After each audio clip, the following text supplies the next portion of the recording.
I have a real dilemma with this camera. I love using it and I know it can produce beautiful images, but when it counts, I'm never quite sure that I can get the best out of it.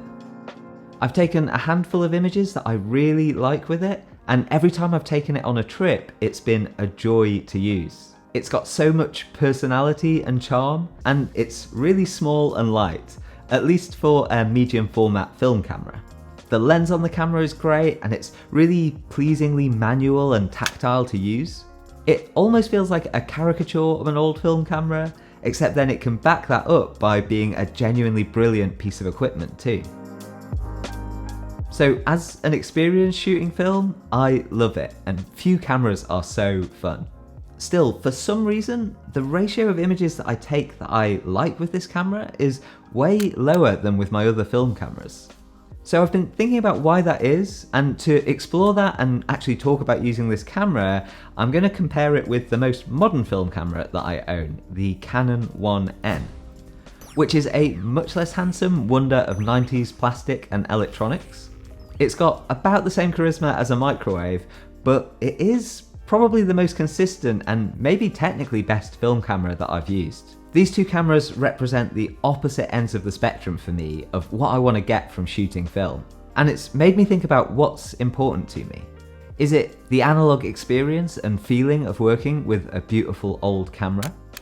Or is it just about getting the best images I can, even if they're taken with something that feels more closely related to 90s office equipment than an artistic tool?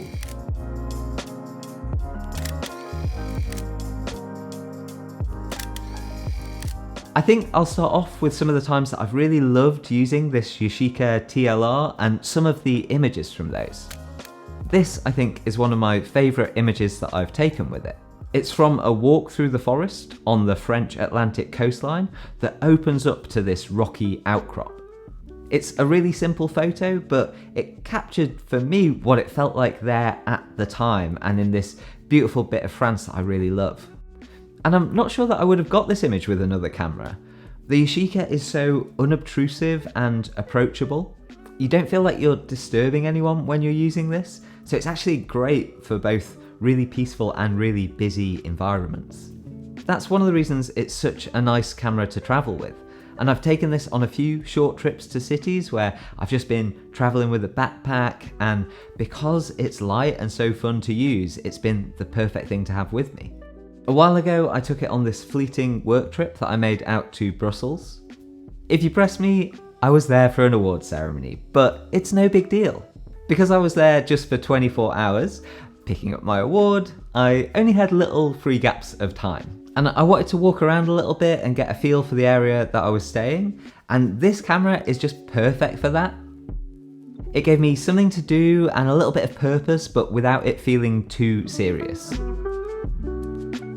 And weirdly, I feel less self-conscious with this around my neck than I would with a digital camera. I think it's just so unthreatening and kind of cute. Not as cute as this guy, but I can't just keep leaning on showing you pictures of my cat to give some illusion of personality. Then I had another flying visit to Paris in January, which is probably the last time that I really used this camera. I went out to get a tattoo from Carlotta, a brilliant French tattoo artist based in the US who was back doing a guest spot there.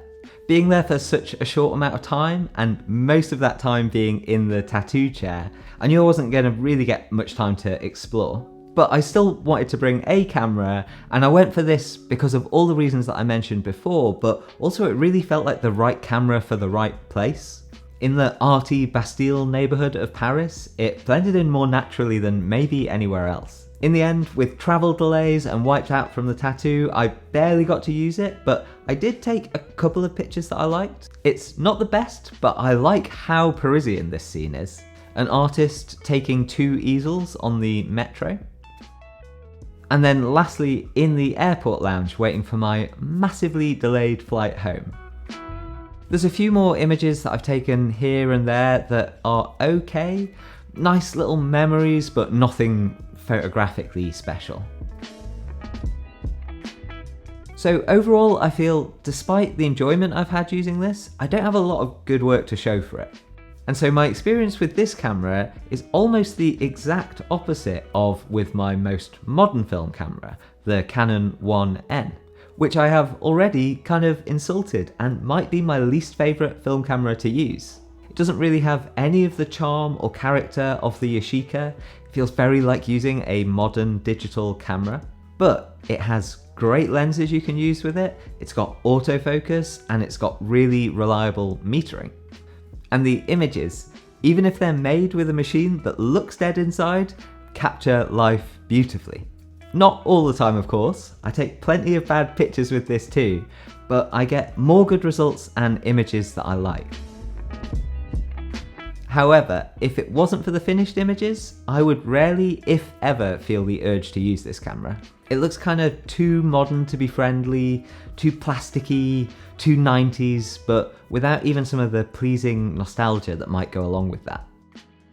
But still, because you're shooting film, you do get that soul and timelessness with the finished images that I think you only really get with film. So it's kind of interesting to think how much the journey to those finished images matters. I do really want to get more use out of this little Yashica, and I've been trying to think why I'm maybe not getting so many results that I'm happy with. I am willing to accept that I'm maybe just not very good and the camera is just a reflection of that. But I get way more images that I like with my Pentax 6.7, and that is a very manual film camera. My favourite camera I've ever used. But then there are some key differences between that and a TLR like the Yashica that I think could be some of the reasons that I struggle with it. Both the Pentax and the Canon are SLR cameras, so what you see when you look through them is the image that's actually coming through the lens and that'll be recorded on the film. For me, I find that the most natural and intuitive setup. When you shoot with the Yashica, you're looking down onto this ground glass to compose and focus your image, which looks beautiful. It's really striking seeing this live 3D image projected in front of you. But without a prism to flip the image around, all of your movements are reversed in what you see on the screen. It's a bit hard to explain, but I found it very counterintuitive at first. You can look like a bit of a dick, sort of wobbling around while you figure it out.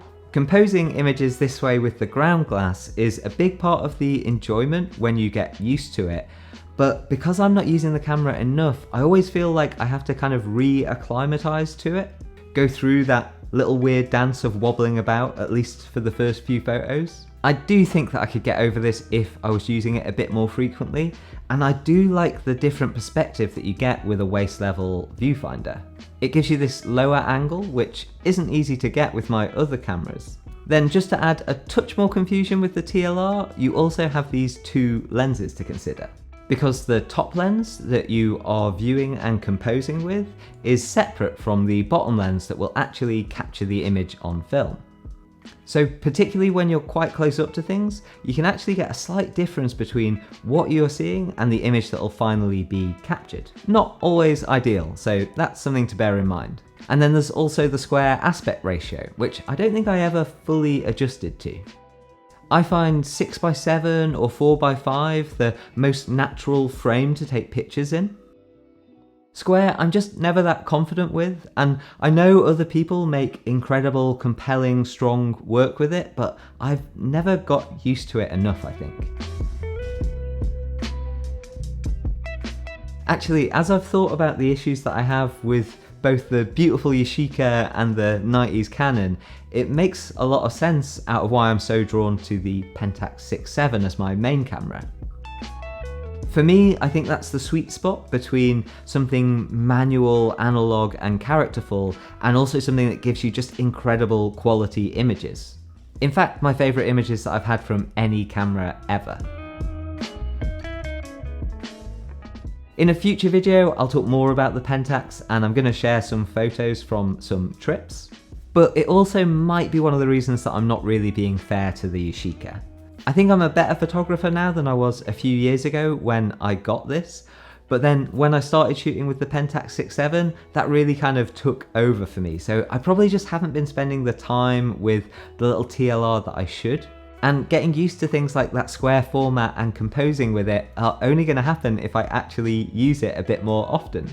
So I hope this might be a start point for that and a bit of accountability for me.